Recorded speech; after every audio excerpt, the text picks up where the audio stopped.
저기요, 오늘 오랜만에 본 것 같아요. 하루 한 번, 수요 한 번 빠졌는데 예지 얼굴을 본 지가 오래된 것 같은 생각이 듭니다. 항상 그게 참 있을 자리에 있을 때는 그냥 있겠거니 했는데 없으니까, 그죠? 자리가 확실히 영이 있어요, 영이. 저는 그거를 봅니다. 이런 얘기를 방송 중에 하는 게 어떻게 조심스럽기도 하지만 어쨌든 저는 증거는 못하겠지만 느낍니다. 사람의 모습이 아닌 확실한 것은 한 영혼 한 영혼이 그 자리에 그 자리매김하는 거. 뒤에 저 파란볼 사무엘 저기 고개를 저렇게 고정 좀 해주세요. 우리 예지 반갑게 우리 함께 축복하는 시간. 허물이 있든 예배를 잘 안 드리든 부족하든 있을 자리에 있는 게 더 기쁨이고 복이라는 생각이 듭니다. 할렐루야 샬롬, 할렐루야 샬롬, 샬롬, 샬롬, 샬롬, 샬롬, 샬롬, 샬롬. 하나님 사랑합니다. 여러분 주 안에서 사랑합니다. 예배를 잘 안 드리고 그저 딴청을 부리고 있고 고개를 숙이고 있고 졸고 있고 그러면 그냥 마음 불편해요. 정말 맨 앞에서 더구나 앞자리에 앉은 사람들은. 그런데요, 중요한 거 뭐냐, 그 자리에 사람이 없을 때 그걸 느껴요. 아유, 그래도 졸고 앉아있어도 딴청을 피고 앉아있어도 그 자리에 있는 게 참 은혜구나라는 생각을 저는 참 합니다. 인원이 많지 않아서 더 그럴 수도 있겠죠. 여기 한 4, 50명쯤 사람이 앉아있으면 한두 명이 빠져도 어이구 김 집사님이 빠졌네 그냥 이 정도일 것 같은데, 우리는 인원이 적다 보니까 너무너무 한 영혼이 귀하고, 어떤 면으로는 이렇게 적은 인원이 있는 교회에 출석해서 우리 함께 은혜를 나누는 게 참 복이다. 하나님도 더 또랑하게 하나님 저희를 보시지 않을까요? 다 그득그득한데 거기를 어째 그렇게 몇 명 안 되는데 오르고 앉아가지고 그래도 꼭 예배를 드리겠다고 병아리들이 하늘 쳐다보고 물 한 모금 먹고 입을 어떻게 해요? 노란 입을 쭉쭉 벌리죠.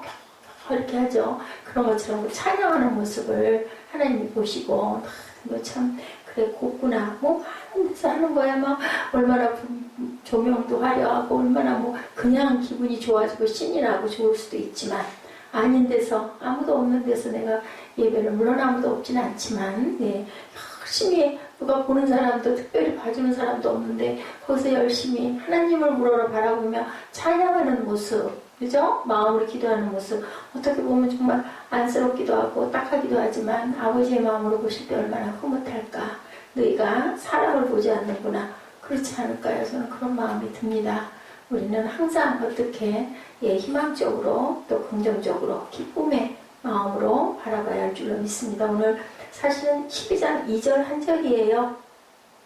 너희는 이 세대를 본받지 말고 오직 마음을 새롭게 함으로 변화를 받아 하나님의 선하시고 기뻐하시고 온전하신 뜻이 무엇인지 분별하도록 하라. 인데 제가 1절부터 같이 2절 읽었습니다. 어쩌면 3절까지 같은 맥락일 수도 있습니다. 우리 1절부터 3절까지 한번 뜻을 곰곰이 생각하면서 한번 같이 합독하십니다. 그러므로 형제들아 내가 하나님의 모든 자비하심으로 너희를 권하노니 너희 몸을 하나님의 기뻐하시는 거룩한 사제물로 드리라. 이는 너희가 드릴 영적 예배이니라. 너희는 이 세대를 본받지 말고 오직 마음을 새롭게 함으로 변화를 받아 하나님의 선하시고 기뻐하시고 온전하신 뜻이 무엇인지 분별하도록 하라. 내게 주신 은혜로 말미암아 너희 각 사람에게 말하노니 마땅히 생각할 그 이상의 생각을 품지 말고 오직 하나님께서 각 사람에게 놔주신 믿음의 분량대로 지혜롭게 생각하라. 로마서는 누가? 바울이 이렇게 오늘 얘기하고 있죠. 2세대 12장 2절, 디모데후서 3장 1절에서 5절에 표현하고 있습니다. 말세에 고통하는 때가 이르러 사람들이 자기를 사랑하며 돈을 사랑하며 자랑하며 교만하며 쾌락 사랑하느라 하나님 사랑하는 것보다 더하며 경건의 모양은 있으나 경건의 능력은 부인하니, 이런 모습이 되어서는 안 된다. 베드로후서 2장 1절에서 4절입니다. 어떻게 해요? 우리 이거 찾아볼까요? 베드로후서 2장 1절에서 4절. 어떻게 무엇을 가지고 범죄한 누구 하고 나와 있는데, 우리 한번 누가 베드로후서 2장 1절에서 4절 찾아서 한번 읽어주세요. 그러나 백성 가운데 또한 거짓 선지자들이 일어났었나니 이와 같이 너희 중에도 거짓 선생들이 있으리라. 그들은 멸망하게 할 이단을 가만히 이끌어들여 자기들의 사신 주를 부인하고 임박한 멸망을 스스로 취하는 자들이니라. 여럿이 그들을 호색하는 것을 따르리니 이로 말미암아 진리의 도가 비방을 받을 것이요 그들이 탐심으로써 지어낸 말을 가지고 너희로 이득을 삼으니 그들의 심판은 옛적부터 지체하지 아니하며 그들의 멸망은 잠들지 아니하느니라. 하나님이 범죄한 천사들을 용서하지 아니하시고 지옥에 던져 어두운 구덩이에 두어 심판 때까지 지키게 하셨으며. 예, 맞아요. 뭐예요? 자기 영광을 구하는 자들, 2절에는 호색하는 자들, 3절에는 탐심을 가진 자들에 대한 하나님의 어떻게 할 것이다 라는 것을 말씀하고 계시죠. 선하시고, 선은 어떤 것, 창조의 목적 기뻐하시고, 그리스도를 섬기는 자들, 악을 미워하시라고 또 말씀하고 있죠. 악은 잠언 8장 13절에 야훼를 경외하는 것은 악을 미워하는 것이다. 그래서 너희는 선에 속해야 된다. 하나님의 편에 속해라. 오늘은 어떻게 내가 자비하신 너희를 보는 너희 몸을 하나님이 기뻐하시는 무엇으로 드려라? 거룩한 산제물로 드리라. 우리가 물질도 중요하고 마음도 중요한데 하나님께서는 무엇을 다 달라고 그러세요? 너희들의 몸과 영을 다. 그 몸은 또 무엇을 말씀하세요? 열심히 섬기는 거. 아유, 그 교회가 우리 교회야? 아니야. 뭘 보면 알아요? 그 교회를 사랑하는 마음이 있나 없나. 그죠? 성전이 어지러졌을 때, 성전이 어수선할 때 누가 하라고 꼭 해서가 아니라 내가 스스로 어머 이거 어떡해 그런 마음이 드는 거. 그게 바로 이 하나님을 사랑하는 마음. 하나님의 성전이니까 항상 단정해야 되겠다라는 마음이 들면 그 사람이 그 교회를 사랑하는 사람이에요. 교회 사랑은 목사를 보고 사랑하는 게 아니라 하나님을 섬기는 마음으로 사랑하는 거죠. 뭐가 되면 안 되겠다. 그냥 잠깐 우리 영화관에 가면 어떻게 해요? 요즘에 영화관 가면 문화가 하나 생겼죠. 저는 항상 그게 참 대단하다 싶어요. 조그만 게 아니죠. 커다란 두레박 같은 거 하나씩 끼고 앉아가지고 한쪽에는 음료수 한쪽에는 바가지에 팝콘 담아가지고 그거 열심히 먹으면서 영화 보고 나면 어떻게 해요? 그나마 공중 도덕이 있어서 내가 들었던 거 그대로 들고 일어납니다. 그런데 땅에 약간의 그저 팝콘 찌꺼기가 떨어진들, 휴지가 한두 장 떨어진들, 그걸 눈에 띄면 죽겠지만 구석구석 들여다보면서 안 그러죠. 그러면 다음 분 오실 분들 위해서 청소하시는 분들이 한번 쭉 돌면서 커다란 것들 이렇게 주워 내 갑니다. 거기는 내가 돈 내고 잠깐 가서 보는 영화관이기 때문에 우리 교회는 그렇게 되지가 않죠. 그것이 바로 영적 예배의 육으로 몸으로 섬기는 모습. 하나님께서는 그렇게 섬겨라. 우리에게 주어진 사명에 충실하기 위해 구체적인 사역에 참여할 수 있는 우리 어떻게 해야 되나? 교회가 이 땅에 소망이 되어야 된다. 교회에서 그 소망과 생명의 말씀을 우리는 받아가지고 또한 그 소망, 그 미션을 가지고 살아가야 되는데 뭐라고 그래요? 꿈이 없는 사람은 멸망한다고 그러죠. 그래서 그렇게 요셉은 관에 들어갈 때까지 꿈을 꿨잖아요. 내가 어디에 갈 거다? 내 고향에 가서, 애굽에 아니고 내 고향에. 그때는 당장은 애굽에 묻혔지만 그래서 갈 때는 꼭 나를 데리고 내 해골을 파서 내 우리 고향에 갖다 나를 묻어달라라고 꿈을 꾸면서 돌아가는 부분을 우리가 창세기 마지막 장에서 봤습니다. 출애굽할 때 분명하게 그죠? 요셉의 유고를 들고 앞장을 서서 갑니다. 이것이 바로 꿈이 있는, 꿈을 꿨던 요셉은 죽는 순간까지도 꿈을 꾸면서 간다. 우리는 항상 꿈을, 비전을 가져야 되겠죠. 아버지가 허락하신 비전, 아버지가 내게 주신 뜻이 나는 어떤 그릇으로 살아가려고 나를 세상에 이렇게 나와서 이만큼 자라게 하셨나. 그게 가장 중요합니다. 하나님께서 모세를 부르실 때 뭐라고 그러셨어요? 거룩한 곳이 너 그 자리에서 내 신발을 벗어 하고 말씀하시죠. 거룩함으로 우리를 부르신데 우리는 그 거룩함이 혹시 거룩하지는 않은지, 그죠? 하나님 부르셨는데 하고 싶은데, 그죠? 우리 어떤 자리에 가가지고 부담이 되면 어떻게 해요? 앉아있는 게 거북상스럽잖아요. 그래서는 안 된다. 하나님이 너희를 거룩하라고 했는데 그 거룩함 하라는 그것이 거북한 마음이 돼서는 안 된다. 선지자 요나 하나님의 부르심에 바로 네 아멘 했으면 되는데 지 맘대로 안 가죠. 다른 데로 도망가죠. 니네로 안 가고 다시스를 튀어가는 바람에 그만. 재미있는 얘기예요. 요나서가 일정에 끝났을 건데 3년이나 더 읽도록 4장까지 끌고 갔다라는 그런 얘기가 있습니다. 우리는 지금 우리를 부르시는 그 부르심에 대해, 우리의 사명에 대하여 거룩하게 응답하고 있는지, 스스로가 늘 끊임없이 물어보고 그리고 다시 한번 다짐하고 다시 풀어진 것들을 읽는 그런 시간. 제가 이틀 동안 어저께 그저께 오늘까지 오른쪽에 걸려있는 저 맥추절 때문에 굉장히 깊이 묵상을 하고 많이 자료들을 찾아보고 그리고 이제 왜냐면 주일 예배가 있기 때문에 특히 세빈 예배가 있기 때문에 그리고 오늘은 우리 그 지방에 오래되신 목사님에게 전화를 드려서 아주 조심스럽게 문자를 드렸죠. 짧게 문자를 드렸더니 전화가 와가지고 그 전화를 제가 받아서 조심스럽게 여쭤봤는데 그 목사님 대답이 너무너무 의외의 대답이었어요. 맥추절 절기에 대한 감사 예배라는 것을 그 목사님은 들어본 적이 없다. 왜냐하면 우리 지난번에 며칠이죠? 우리 교회 생일이 5월 23일이었잖아요. 5월 24일 날 성령 강림절, 그게 뭐예요? 77절 오순절 겪었거든요. 그런데 도대체 왜 7월 첫 주가 맥주 감사 주일이 돼야 되는지.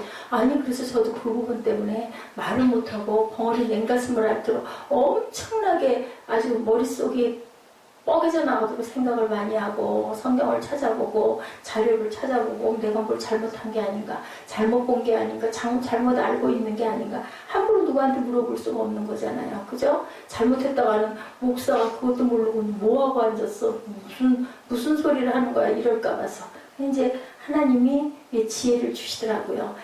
맥주 감사절이 성령 강림절이 저기 5월 24일 날이기는 했지만 지금 맥주 뭐예요? 맥이 무슨 맥자? 보리 맥자. 그럼 보리 농사에 대한 게 저기 분명한 건 뭐냐면 6월절 다음에 그 다음에 맥주절이 오거든요. 성령 강림을 했잖아요. 예수님이. 그렇게 해서 십자가에 돌아가심으로 인하여 저 맥주 감사주일은요 무슨 의미로 가장 크느냐.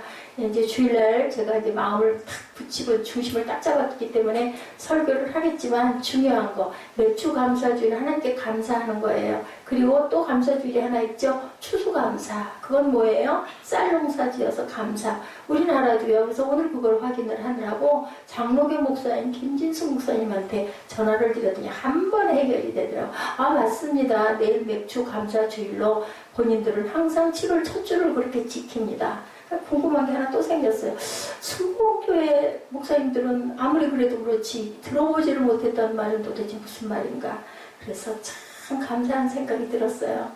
제가 참 시원찮고 부족한 것 같지만요. 챙길 거 다 챙기는 거죠. 어디 옆으로 올라온 걸로 보면은 감사주의를 많이 만들어갖고 헌금을 많이 거두려고 그런다. 그런 여러 가지 얘기가 있지만 저는 분명히 그 뜻은 아니거든요. 그냥 감사할 수 있는 건 감사하는 거죠. 그게 유대인들의 하나의 절기였던 역사였던 분명히 있었던 것이고 그것의 완성이 뭐예요? 성령을 보내주셔서 그러다 보니 그게 오순절이 돼버린 거예요. 맥주 감사 때가. 그랬더니 오늘 제가 그 짐작으로만 했던 부분이 아무리 찾아봐도 그 부분이 정확하게 나와 있진 않은데 맞다는 거죠. 우리나라도 지금 그 보리 농사가 돼서 그것을 보리 농사를 거둬들이는 때예요. 그렇기 때문에 감사 첫 줄을 7월 첫 줄을 근데 그 유대인의 달력은 우리나라랑은 다른 거예요. 그래서 5월 24일이 그 맥주 감사로 드리는 그때가 오순절이 되고 성령 강림절이 됐지만 예수님이 오셨기 때문에 더 이상 맥주 감사절 같은 건 지킬 필요가 없고 그냥 오순절이다, 성령 강림이다, 77절이다 라고 얘기하고 넘어간다고는 하지만 뭘로 보면은 작물 첫 번째 것을 드리는 것이 감사절이거든요. 맥주. 그리고 또 뭐예요? 6월절 때는 어떻게 했어요? 또 추수를 할 때, 추수감사 때는 어떻게 해요? 추수할 때는 밭에 그죠? 그 농사할 때 그 논의 귀퉁이에 있는 것들은 다 베지 말아라. 이삭을 떨어뜨려 놔라. 불쌍한 사람들을 도와줘라. 그런 아주 기가 막힌 하나님의 그 뜻을 우리가 새겨야 된다. 그래서 제가 오늘 그것 때문에 어저께 오늘 계속 오전 내내 그거 찾아보고 신경 쓰고 들여다보느라 그래서 하나님의 인도하심이 참 크구나. 제가 그거 안 하고 넘어가 버리면 나중에 나처럼 그런 부분이 딱 맞닥뜨려졌을 때 어디서 들을 수도 없고 도대체 왜 이건 떠있고 왜 5월 24일은 뭐고 5월 말은 뭐고 가끔은 그게 맥주감사절이 오순절이 6월 초가 될 때도 있어요. 올해는 우리가 6월 24일이었지만 그래서 우리 교회 창립도 정말 이상하다. 내가 날짜를 잡은 게 그 날짜를 꼭 잡은 것도 아닌데 딱 성령 강림하는 그 절기, 5월달에 그렇게 잡힌 것도, 그리고 우리 목사 안수들도 대개는 올 말경에 그래서 줍니다. 그런 부분들 때문에.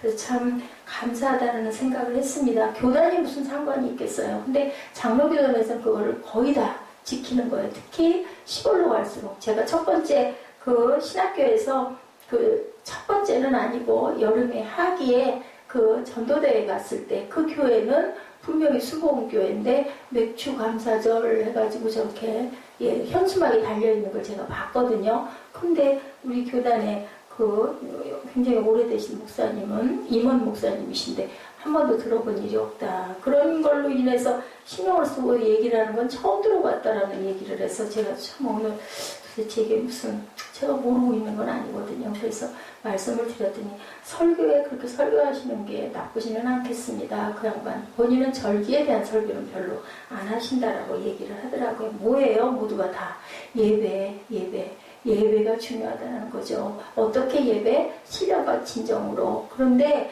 하나님께서는 욕심이 많으신 하나님이에요. 무엇으로? 너희 몸을 영적으로 산 제단으로 너희 것을 드려라. 너희 몸까지 다 하나님께 드려라. 몸과 영과 또 뭐와 시간과 물질과 모든 것들을. 물질이 없고 마음이 없으면 또 예배가 아니잖아요. 형식만 있어도 예배가 아니죠. 근데 그게 아니고 니네 몸은 가만히 앉아있고 돈만 갖다 내는 거 나는 받지 않겠다는 거예요. 난 기쁘지 않다라는 거예요.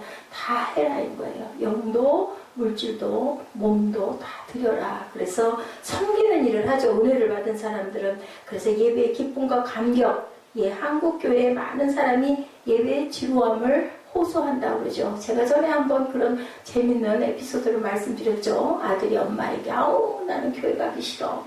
왜 그렇게 장로님의 기도는 긴 거야. 길어서. 그리고 성가대 음도 안 맞게 그냥 길게 찬양하는 거 너무나 시끄러워서. 그리고 주일날 아침에는 늦잠 자고 싶어서 난 안 가고 싶어. 그랬더니 엄마가 말씀하셨다고 그러죠. 예배는 선택이 아니다 의무다. 아멘? 예배는 선택이 아니고 의무예요. 예배는 사람과의 관계가 아니고 하나님과의 관계다. 세 번째는 너는 그 교회 담임 목사니까 설교를 꼭 해야 되니까 결석하면 안 된다. 우리가 가끔 우리 보라자면 가끔 어때요? 예지 가끔 어때요? 집에 막 가고 싶을 때가 있고 학교도 막 가고 싶을 때가 있고 어떨 때는 학교 좀 빠지고 잤으면 좋겠을 때도 있고 그죠? 사람 마음은 사멜코가 기도했더니 이렇게 다 수그러져 들어갔어요. 목사님이 그걸 쳐다볼 때마다 예수의 이름으로 거기다 갖다가 피를 발랐거든 마음으로. 그랬더니 짜지 않고도 들어갔어요. 또 그죠? 집에도 어떨 때는 막 빨리 집에 가서 쉬고 싶어 눕고 싶어 이럴 때가 있고 어떨 때는 또 뭐 좀 얼른 안 들어가고 싶고 어디 좀 여기저기 왔다 갔다 좀 돌아다니다 가고 싶어 집에 가기 싫어 그럴 때도 있잖아요. 그렇지만 우리는 어떻게 그냥 어김없이 집에 가야 되고 어김없이 학교 가야 돼. 그런 것처럼 예배도 뭐라고요? 선택이 아니고 필수다. 예배는 꼭 드려야 되는 거다. 이제 마지막 부분은 재밌는 얘기죠. 너는 그 교회 담임 목사잖아. 결석하면 어떡해. 아주 유머로 이런 얘기를 했지만 정말 그렇습니다. 거룩한 산재물, 예배가 우리의 사명과 밀접하게 관계가 있는 것. 예배가 하나의 형식이 아니라 또 어떻게 드려야 된다? 몸을 드리는 것은 우리의 삶을 드려야 된다라는 의미를 가지고 있다라는 거죠. 오늘 본문 제물이라는 말을 사용하고 그 제사를 수식하는 뭘로 어떤 제사로 거룩한 산 제사로 드려라 라고 말씀했어요. 제사라는 말을 이해하기 위해서 구약의 레위기 뭐라고 얘기하고 있어요? 제사는 하나님과의 관계를 회복하기 위하여 제사장을 누구로 세워요? 중보자로 세우고 제물을 드리는 예식이다. 구약시대에는 제사장이 있었고 뭐가 있었어요? 피를 흘릴 제물이 꼭 필요했었죠. 신약시대로 넘어가면서 중보자이신 예수님께서 단번에 죽으심으로 뭐가 됐어요? 화목 제물이 되주셔서 더 이상 그저 양을 잡을 필요도 피를 흘릴 필요도 없어요. 따로 제사장도 필요가 없어요. 우리가 뭘로? 예수님 이름으로 기도했습니다. 누구나 다 하나님 앞에 나아갈 수 있는데 거기에 중보자이신 제사장 역할을 하시는 영원한 제사장이신 예수님 이름으로 기도합니다가 우리는 그래서 꼭 들어가야 된다. 그런데 어느 교회들은 보면요 이상해요. 끝에 예수님 이름으로는 안 해요. 그냥 하고 아멘 그래요. 정말 그 이상했었어요. 그리스도 교회가 그렇더라고요. 않더라고요. 도대체 왜 그럴까? 뭐 꼭 부정하는 건 아니래요. 근데 안 하고 그냥 넘어가더라고요. 그러니까 거기에 대한 부분은 제가 알 수가 없는데 어쨌든 우리는 꼭 예수님 이름으로 제 대제사장이신 예수님이 계시기 때문에 중간에 그렇게 기도해야 됩니다. 몸을 드린다는 것, 구체적인 헌신의 행위들이 드러나는 것을 의미한다. 영과 혼과 몸과 모든 것을 거룩한 산 제사, 죽은 제사가 아니라 살아있는 제사로 드리라. 우리 예배의 관계가 아니라 예배의 무엇가 돼야 된다? 주역이 돼야 한다. 아까 제가 영화관 얘기했죠. 관객으로 가면 그냥 뭐하고 부담 없잖아요. 나 티켓 내고 돈 내고 들어갔으니까 요 시간은 내 시간이야. 1시간 반, 2시간 시원하게 앉아있다 감상하고 그저 미련 없이 떠나고 다음에 또 뭐 재밌는 거 있으면 내가 또 생각해서 원하면 티켓 사고 들어오면 되지만 우리는 관객이 아니라 뭐라고요? 우리는 주역이 되어야 된다. 그렇기 때문에 예배를 위해서 준비하고 그죠? 청소도 하고 토요일날 모여가지고 깨끗하게 정돈도 하고 닦고 누가 꼭 뭐 해라 마라 이럴 필요가 없이 그렇게 하고 주일날 아침에 기쁨으로 감사로 예배를 드리는데 입 딱 다물고 앉아가지고 와가지고 졸다 앉았다가 가는 거 그게 과연 예배일까? 여러분들 강수연 배우 알죠? 네, 그죠? 참 예쁘게 생겼죠? 언젠가 대찬 인생이라는 프로그램에서 강수연에 대한 얘기가 들어있었다고 합니다. 천재 배우라고 이렇게 소문이 나 있어요. 근데요, 대본이 여러분들 주연하는 게 쉬운 게 아니에요. 얼마나 대본이 많겠어요. 조연이나 아니면 엑스트라나 그죠? 단역들은 짧은 마디 몇 마디만 하면 되지만 주연들은 정말 말이 많죠. 그런데 강수연은 항상 대본이 깨끗했대요. 전혀 연필 자국 하나 없이 깨끗한 대본을 들고 다녔대요. 뒤에는 뭐가 있었을까요? 너덜너덜하게 다 떨어진 대본이 한 벌이 있다는 거예요. 그만큼 연습을 해야 된다. 그런데 어떻게 해요? 그만큼 노력을 많이 하고 그러면서도 아주 깨끗하게 대본을 소중하게 한 벌은 그렇게 갖고 다니면서 한 벌은 그렇게 열심히 연습을 한다. 다 갖추어진 예배에 관람한 사람들과 예배를 준비하기 위해서 땀을 흘리고 헌신한 사람들의 예배가 여러분들 어떻게 같을 수가 있겠습니까? 여러분들 절대 억울해하지 마세요. 아유 좀 드러난 큰 교회 가가지고 폼나게 멋들어지게 많은 사람들의 박수갈채를 좀 받으면 좋을 텐데 그런 마음이 왜 안 되겠습니까? 저도 그런데요. 저도 가끔 가다가 나도 얼마든지 그죠? 신학적으로도 그렇고 어느 면으로도 그렇고 내가 이만큼 준비를 하는데 정말 너무 아까워. 많은 사람들이 좀 들어주면 얼마나 좋을까 막 신이 날 텐데 그렇지만 하나님께서 받으시는 분은 다 똑같기 때문에 오히려 아까 말씀드린 대로 적은 교회에서 끝까지 최선을 다해서 열심히 준비해서 열심히 찬양하고 섬기고 드리는 그 모습을 하나님이 더 또렷하게 보시지 않을까라는 생각을 합니다. 중요한 전제요한복음 4장 23, 4절이죠. 너무 잘 아시는 말씀이에요.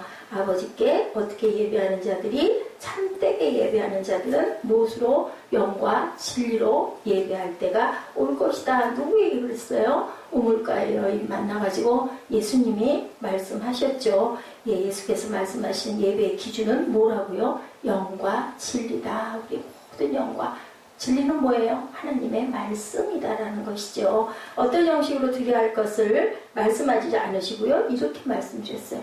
너희 모든 것과 그리고 말씀을 가지고 예배를 드려라. 교회에서 예배 시간에 어느 교회는 사도신경과 주기도문을 배우지 않아서 이상하다. 그 이단이라고 얘기하죠. 어느 시간에는 가운을 입지 않고 왜 가мет상은 없냐. 그런 교회들이 많이 있죠. 저도 가운 안 입습니다. 전 더워서 못 입습니다. 성찬 때만 의식 때만 잠깐 입죠. 그리고 또 강대상은 왜 없느냐. 어느 교회는 예배 시간에 전자음악을 왜 틀어대느냐. 뭐 신기 쓰는 데도 많고 많이 있죠. 너무 이상하고 각양각색의 교회들이 너무 많다라는 거죠. 광고를 설교 시간 전에 왜 하느냐. 교회는 왜 헌금바구니를 돌리느냐. 그죠? 그렇지만 중요한 건 주인공은 누구시다? 하나님이시다. 어떤 모습으로 어떤 형태로 하든 영과 진리로 혼신의 힘을 다해서 어떻게 네 몸도 영적으로 또한 우리 영혼도 아버지의 무엇으로 진리로 우리가 변화될 수 있도록 항상 우리가 새롭게 되기를 원하는 마음을 가지고 아버지 앞에 앉아라. 하나님은 이 모든 것을 어떻게 받으신다? 기꺼이 받으시기를 원하신다. 이 모든 거를 다 내게 가지고 와. 그죠? 그리고 그게 다 뭐예요? 하나님을 인정합니다. 아버지이심을, 창조주이심을, 나를 지으신 분이심을, 내 생사와 복을 주관하시는 분이심을 제가 고백합니다. 라는 거죠. 예배 시간에 설교를 하면서 교인들에게 그런 얘기를 했대요. 여러분들 박수 알아요? 337 박수인가요? 월드컵 때 사용되는 그 박수. 그거를 손뼉을 함께 치라고 그랬더니 막 아주 소리가 시끄럽더래요. 안 맞는 거죠. 그래서 이렇게 얘기를 했다고 합니다. 이 손뼉을 잘 칠 수 있으면 젊은이고 그렇지 않으면 노인입니다. 라고 얘기했더니 아주 절대로 아무도 안 틀리고 손뼉을 잘 치더래요. 다 뭐가 되기 싫어요? 노인 되기는 싫은 거예요. 그죠? 우리 대부분 사람들이 익숙하지 않은 것에 대한 거부감을 갖고 있다. 그렇기 때문에 무엇이 달라도 상관이 없고 다름이 틀린 건 아니다.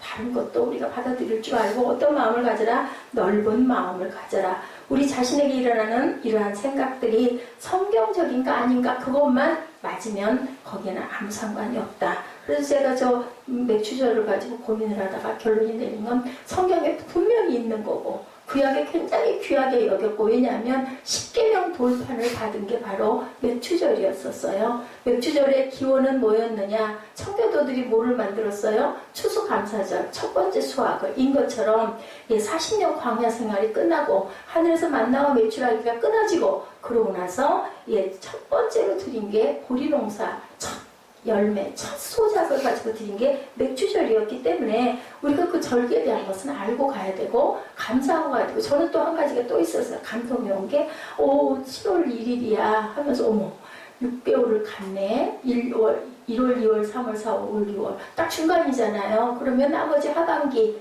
하나님 우리 잘 가게 해주시옵소서. 지금까지 또 여러 가지 시행착오가 많았습니다. 한번 다시 다짐하고 새롭게 가는 귀한 계기가 돼야 되겠다. 그런데 많은 교회들에서 만약에 그거는 아닌 거야, 인 것이면 그것이 나 혼자만 유별을 떨면 안 되니까 이게 잘못된 건 아닐까 하고 열심히 찾아봤지만 결론은 오늘 확인한 거는 아니다. 많은 장로교단에서는 지금도 7월 첫 주를 항상 맥주 감사절로 우리 나라가 또 보리농사가 첫 수확이 있는 때이기 때문에 그렇게 한다라는 걸 제가 오늘 깨닫고 하나님께 감사드렸죠. 제가 알아서 했던 게 아니거든요. 사실은 왜냐하면 저도 똑같이 오순절 지나갔고 그 성령 강림이 지나갔고 그 같은 맥주절이고 그리고 칠칠절이라고도 하기 때문에 그리고 5월 24일 지나갔는데 그런데 어느 순간 어딘가에 눈에 딱 뜨이는 게 하나 있었어요. 그러면서 제가 그 시선이 꽂혔거든요. 어떤 교회들은 1부에서 5부까지 예배 형식이 우리도 마찬가지죠. 1부 예배가 다르고 2부 예배가 다르죠. 우리 본예배라고 11시 대예배라고도 하지만 1부는 유년부 예배니까 다르죠. 그리고 또 어떤 교회들은 청소년 예배가 또 있죠. 그리고 장년부 예배가 있어요. 3부, 4부 정도는 장년. 그 다음에는 청년부 예배가 오후에, 밥 먹고 난 오후에 일어납니다.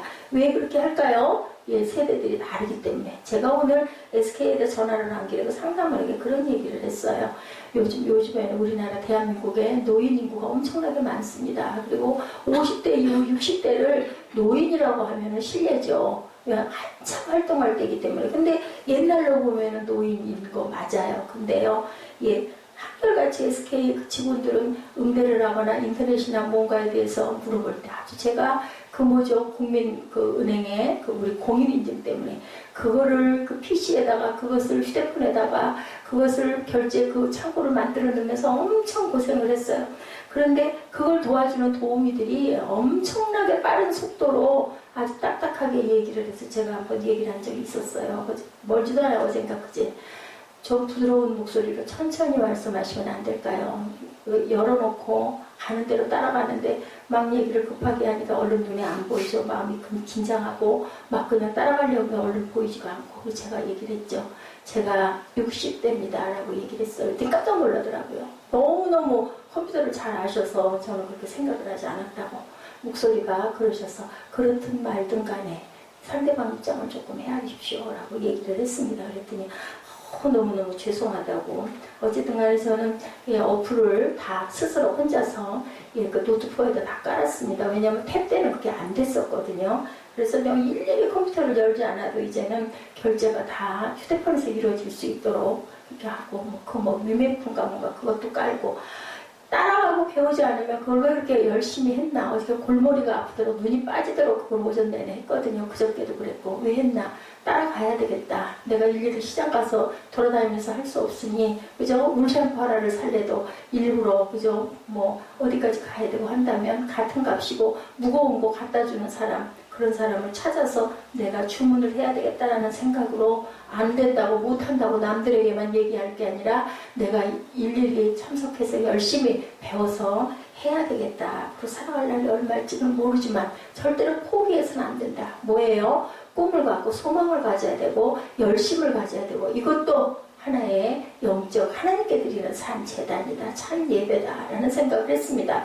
왜냐하면은 세상에 우리가 살아가면서 세상에서 거쳐야 될 여러 가지 단계들은 우리가 분명하게 짚고 넘고 그리고 모르는 건 배우고 그릇이 완성되기까지는 얼마나 그 그릇을 만드시는 사람이 뭐라 그래요? 그 토기장이가 만들어서 어디다 집어넣어요? 가마에다 집어넣고 수천도가 되는 그곳에서 그릇을 만들어내지 않습니까? 그러고는 나오면 기뻐가지고 합격하면 토끼 머스 하고 소리를 지른다 그러죠. 그게 왜 그럴까요? 합격푼이 나와야 그 그릇이 잘 쓰이는 거예요. 우리는 나이가 든 사람이나 어린 사람이나 종류는 조금 다르지만 끊임없이 배우고 가야 도태되지 않는다. 그리고 거기에서 아유 나는 할 수 없어 하면은 그냥 그 자리에서 머물러서 결국은 일어설 수가 없다라는 생각을 했습니다. 우리 교회의 예배 무슨 교회 중심적인 예배가 아니라 무슨 예배가 돼야 된다. 나로 인해서 누구로 인해서 하나님을 드러낼 수 아는 그러한 전하는 예배. 빛은 어때요? 주변이 환해지죠. 그 빛의 크기에 따라서 작아도 흑암이 아닌 빛이 반딧불 여러분 보셨어요? 여러분들 시골에 반딧불 지금도 아마 있을 거예요. 얼마나 그 불빛 있는데 가까이 가면 그게 환해요. 옛날에는 그 반딧들을 모아서 이 램프에다 넣어놓고 그걸로 책을 봤다라는 얘기가 있습니다. 작은 빛이라도 하나님께서는 우리가 드리기를 원한다. 그래서 우리에게 영적 예배는 스타일이나 음량이나 또 곡의 속도와는 전혀 무관하다. 하나님은 노래가 빠르든 느리든 시끄럽든 조용하든 오래된 것이든 새롭던 것이든 하나님이 만드신 것이기에 모든 음악을 사랑하신다. 그리고 하나님이 만드신 작품들이기에 모든 생명들을 기다리고 계시고 사랑하신다. 저는 아까 그 생각을 했어요. 우리 사무엘이 제가 왜 이렇게 정신이 없었을까요? 이게 마이크가 안 나오는데 너무 많이 놀란 거예요. 오늘 프린터가 안 돼가지고 놀래고 집에 뛰어갔다 오고 또 마이크가 또 벼랑간에 안 나와.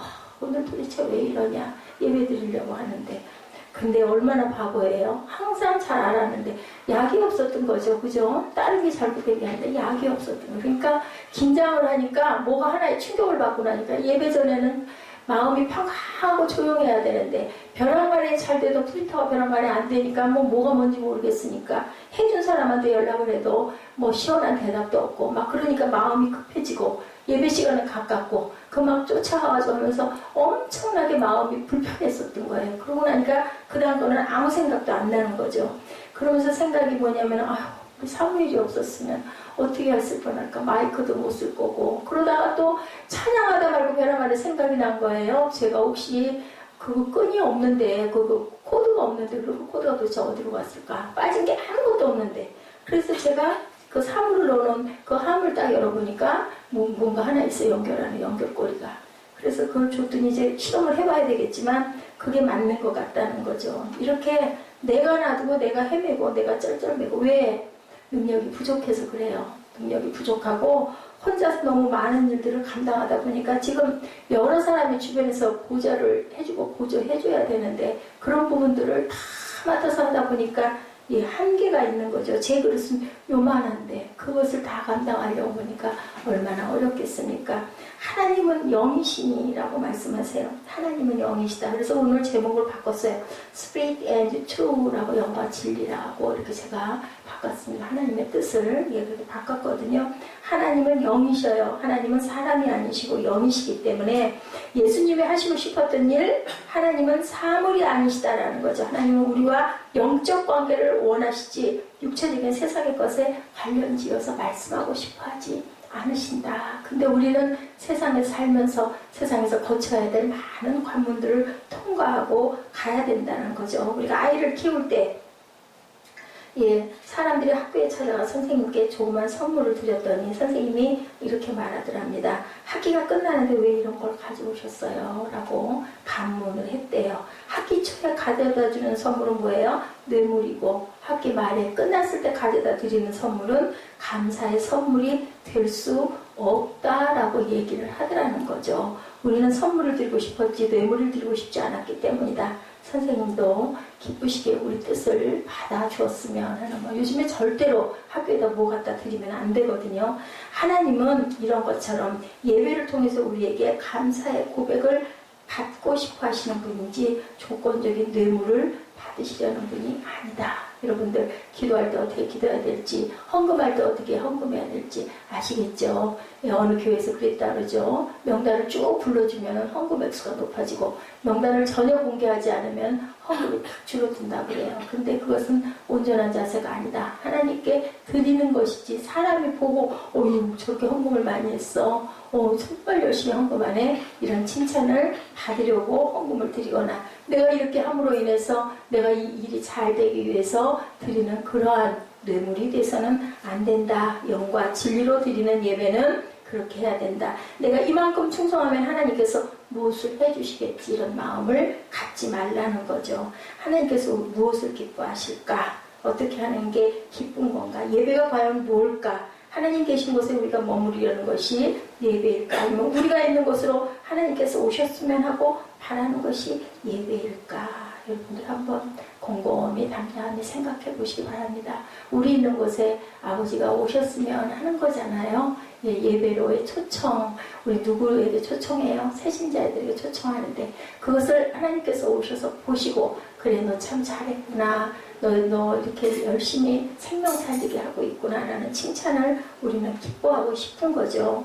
구별이라는 관점에서 예배자로 살아가는 우리의 모습들, 오늘 본문에 거룩이라는 말이 성경에는 구별이라는 의미로 나와 있습니다. 예배는 구별될 때 의미가 있고 구별되지 않은 예배는 하나님을 기쁘시게 하지 않습니다. 우리가 아는 것처럼 거룩한 삶을 살기 위해서 거룩하지 않은 것과 분명하게 구별되어야 된다. 저는 늘 이 얘기할 때마다 그 생각이 나요. 유정란과 무정란 똑같아 보이지만 사람이 똑같아 보이지만 돈이 많은 사람, 유명한 사람, 훌륭한 사람, 성공한 사람 그 사람이 훨씬 훌륭해 보이지만 그 속에 뭐가 없으면 핵이 없으면 생명이 없는 거죠. 그걸로 그냥 끝납니다. 우리는 어떻게 살아야 될까? 어떻게 구별해야 될까? 세상 사람과 다르게 하나님을 신뢰하면 그분이 하시는 일들을 기뻐하고 감사하게 된다. 그리고 따라가게 된다. 우리가 멘토를 놓는 거, 멘토를 모시는 거 어때요? 그분의 모든 것들을 우리가 따라가는 거죠. 누가? 예수님이 멘토이시기 때문에 또 예수님이 멀면 우리가 세상에 살아가면서 나보다 조금 더 먼저 믿어서 온전하게 타러 가시는 그런 집사님도 괜찮고 권사님도 괜찮고 구역장님도 괜찮고 전도사님도 괜찮고 내가 그분의 말씀을 우리가 경청하고 청종하면서 따라가는데 가장 중요한 건 뭐예요? 가장 중요한 건 하나님 말씀 중심이어야 된다. 목사가 중요한 게 아니고 전도사님이 중요한 게 아니고 또 어떤 열심히 하나님 일에 봉사하는 어떤 사람이 중요한 게 아니고 하나님 말씀, 영과 진리로 예배하라. 아무도 예배하지 않는 곳에서 우리들이 각자가 예배자가 됐을 때 훌륭하고 대단한 곳에서 하나님을 섬기고 찬양하는 사람보다 하나님께서는 훨씬 더 기뻐하신다는 것을 여러분 깊이 생각하시기 바랍니다.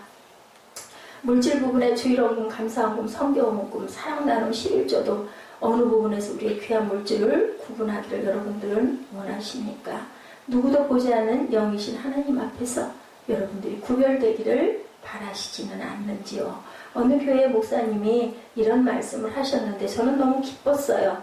예배 시간에 듣는 신뢰를 범하지 않았으면 좋겠습니다. 우리는 100% 거의 다 모여서 우리가 특별한 경우 한 분이 좀 늦게 오시긴 했지만 제가 알고 있거든요. 우리는 다 모두 인원이 적지만 100% 아닌가요? 거의 100%죠. 또한 옷차림과 음식 그리고 자세에 대한 부분을 한 번쯤 예배 전에 생각할 줄 알아요. 그래서 제가 주일날이면 제가 힘이 들어도 뭔가 조금 다른 거, 뭔가 좀 더 맛있는 거, 눈 가진 아이들에게도 좀 더 잘해주고 싶고 먹여주고 싶고 그런 마음이 저는 늘 있습니다. 그리고 잠시 끊지 못하는 스마트폰 꼭 눌러서 좀 꺼버리고 그렇게 하나님 예배를 드리는 여러분들이 제 얘기가 아닙니다. 어떤 목사님의 얘기를 얘가 공감이 돼서 올렸습니다. 예배하지 않는 곳에 내가 예배자가 되고 아무도 헌신이 하지 않는 곳에서 우리가 헌신하는 자들. 그래서 제가 아까 그 아무도 예배하지 않는 예배합니다. 예, 그것을 제가 찾아서 올렸죠. 적어도 예배자로서의 우리의 차림새 생각해야 되고 헌금 시간 되었을 때 주머니 부스럭부스럭 해가지고 헌금 주머니에다가 바구니 돌리죠. 그러면 헌금 집어넣는 그렇게 하지 말고 미리 준비하고 미리 정해서 미리 내가 헌금 봉투를 좀 쓸 수 있는 그러한 마음과 정성이 있었으면 좋겠습니다. 진정한 예배자로서의 삶은 예배당 문을 열고 나가면서 시작된다는 것을 우리가 꼭 기억하십시다. 예배 드릴 때는 말씀 아멘하고 받았는데 문 열고 나가면서 그냥 먼저 나가려고 뛰어나가고 차도 그냥 주차장 가가지고 서로 빵빵거리면서 빨리 나가려고 그러고 축도 끝나기 전에 나가고 큰 교회들은 복잡하니까 오히려 그런 잘못을 많이 저지르는데 우리는 그렇지 않죠. 여기에 해당되는 게 하나도 없어요. 우리 교회는. 그래서 너무 감사하고 너무 기쁘다라는 생각을 하고 여러분들에게 이렇게 전합니다. 나의 어떤 모습이 하나님 앞에서 하나님이 기뻐하시고 예뻐하시고 반대로 하나님 눈에 거슬리나 내가 어떨 때 하나님 보시기에 조금 아이고 얘야 한 마음이 갈까. 우리들 자녀를 생각해 보면 알죠.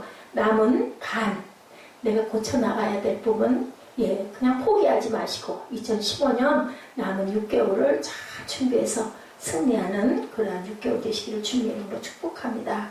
우리 로마서 8장 22절에서 28절까지 우리 함께 합독하시고 기도하는 시간 결단하시고 기도하십시다.